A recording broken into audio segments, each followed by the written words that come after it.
Good morning, everyone. My name is Chintan Shah and working as an assistant professor in Shankar Sri Waghela Bapu Institute of Technology in IT department. Now we are going to cover arrays today.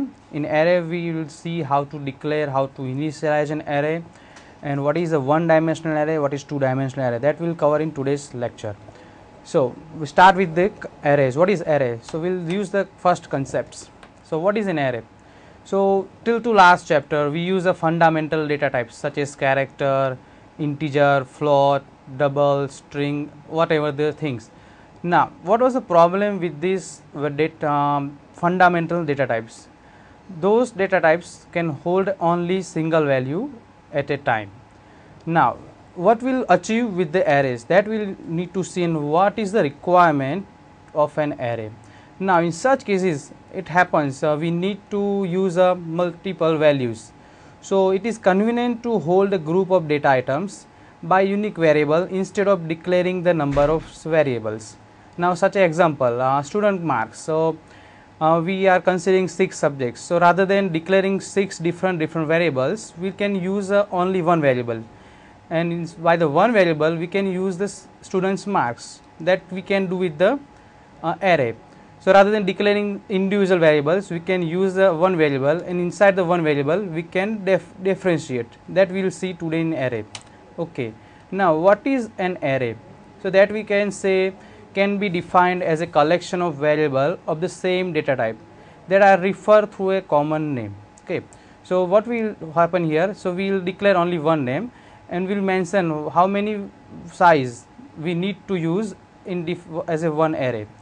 In other words, we can say is a fixed size sequence collection of elements of the same data type. So meaning will remain same for both things. So we'll refer array with a common name, and we'll provide the data type, which type of array we want. So we can use this array with the same name and depend on size. Okay. Examples of an array where we can use the array: list of temperatures recorded every hour in a day or a month or a year.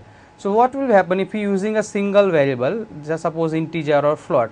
So we need to mention those different variables for a hour or for a month or a year. Now if you using an array, so we need to just mention temperatures, and we can provide the size. So in a single name we can store the multiple values. Now list of employees, if we consider employees, the data type will remain same for every employee. Rather than declaring the individual variables, suppose string A, string B, string C. So what will happen, we just make a array with a string, and we will provide the size. So with the one variable we can store the values of every employee rather than making individual variables. Now test scores of students will remain same. Now daily rainfall data, suppose in a month of January, month of December, month of August, month of September, what was the rainfall, that we can store also inside the array rather than declaring individual and simple variables. Now declaration of array, how to declare an array and how to use this array. So same as a variable, if you want to use a variable, we need to declare before we are assigning this value. So same as same thing in array. So array must be declared before they are used. So compiler can allocate space in memory. So what happen when we compile our program? So once we declare an array, when we compile a program, compiler will allocate the memory inside this space. Okay. So same thing as a variable. Now what is the format that we need to use? So we'll that in the next slides. Now data type, variable name, and a square bracket, we need to mention the size. Okay. What is the data type? Here you need to mention which type of data array you want. That is a data type specifies that the type of element will be contained in the array, such as integer, float, or double. So here we need to say which type of array we want. Suppose someone want integer, sometimes you require in float array, sometimes also require double type of array. So we need to mention as a data type first. Then name of an array. So here again you need to follow the rules of variable also. That is, we cannot use the reserved words, no white space also allowed. Those rules of variable declaration we need to follow here also. So second thing is name of an array, that is a unique for program. And then size, how many elements you want to put in a array, so that you need to mention is a data type, okay, in a size, sorry. So data type, variable and size, three things you need to be mention when we declare an array. And last thing, put the semicolon, okay.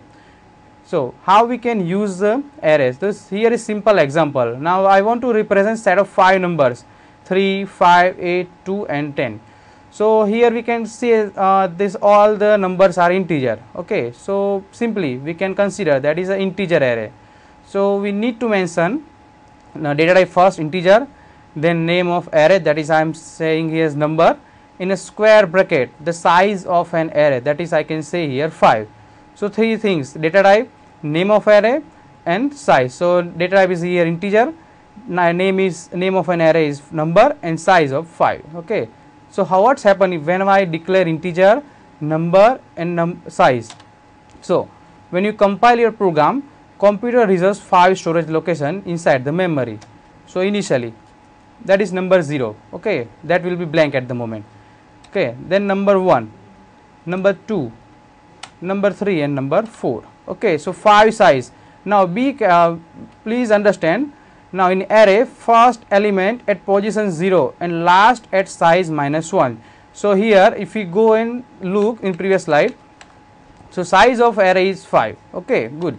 Now it start from 0 and end 4, that is 5 minus 1, that is 4. So first element will store at a position 0 and last, that is 5, is 5 minus 1, that is a 4. Now the values to the array elements can be assigned as follows, like that, number 0 equal to 3, that is we already seen in our previous slides.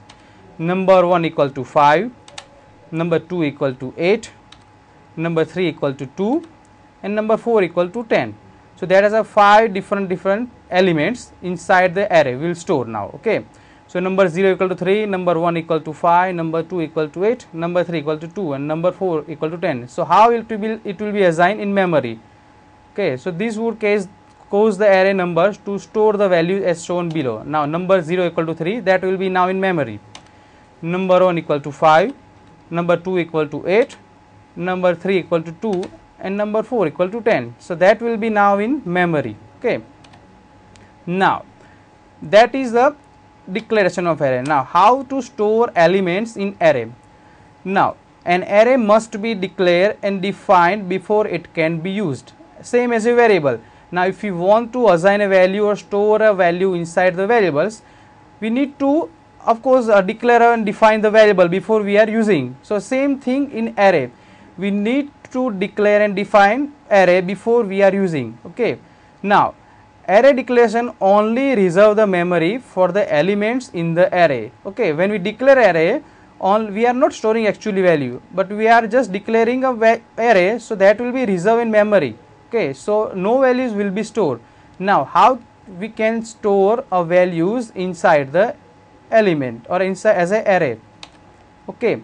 Now the values of an array elements are stored when the array is defined, okay. That this is called array initialization, and sometimes we are also calling variable initialization. So once we declare value integer I equal to 0, okay, integer I, that is we are saying that is a variable declaration. Now when we write integer I equal to 0, that means it is variable initializations. Now same thing applicable also here for array. When we declare array, now that we can say here array name, data type, array name and size equal to variable, then we need to store this value, okay. That is called array initialization. Like variables, the array elements can be initialized when the array is defined, or they can initialize within the program, okay. Now general form of initialization of array. Now the value are specified in the curly braces, they are separated by commas, okay. So what we'll see seen before, we just simply seen that is a declaration of array. Now that will remain same, data type, name of an array and then size. Now we need to put equal sign, and inside after that we need to put the curly braces, open curly braces and close curly braces. Now inside that we need to mention the value. Suppose if we mention the size 4, then value 0, value 1 and then value n minus 1. We need to put those things, and every value separated by comma. So that is called array initializations. We will see also in example also. Now see, this is the example. Now what is here? I am taking integer number, data type is integer, name of array number, and size of an array 5, and I am mentioning 5 different value 3, 5, 8, 2 and 10. Now what will be happen? See, this is number 0 equal to 3, that is now in memory, number 1 equal to 5, number 2 equal to 8, and number 3 equal to 2, and number 4 equal to 10. So what will be happen when you compile your program? So compiler will allocate the memory, same time it assign the values to the element, so like that, number 0 equal to 3, number 1 equal to 5, number 2 equal to 8, number 3 equal to 2, and number 4 equal to 10. Now same as in float. Now taking a data type as a float.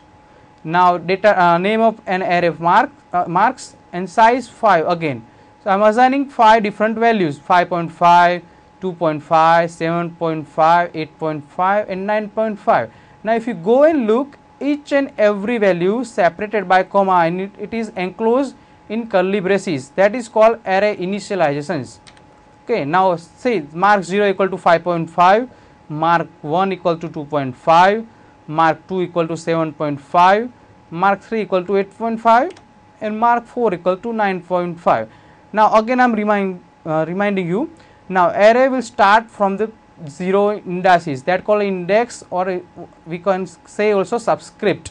Okay, so that is called index. So starting from 0 and end, that is n minus 1, n means here size, so here size is 5, so n minus 1 equal to 4. So starting is 0 and end is 4. Okay, so that was the integer, float and character. Now that one is character. See, 3 different character examples I am putting here, so we can better understand what is the difference of among 3 of them. Now first is character data type, then data type, name of an array, that is name, and size equal to 2, and I am providing 2 different value, s and h, both are the different now. Okay, now see here what will be happen, number 0 equal to s and number 1 equal to h, so that will remain same as the previous one.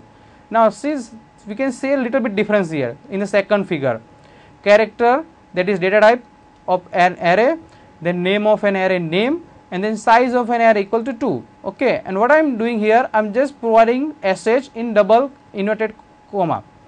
So what will be happen, number 0 equal to s, again number 1 equal to s, so again that is same. So there is no difference between figure 1 and figure 2. But if you go and see in figure 3, what I am doing here, I am taking the same data type, that is character, again name of an array is remains same, that is name, but see the difference, I am not providing any size of an array. Okay, and I am providing the same value sh.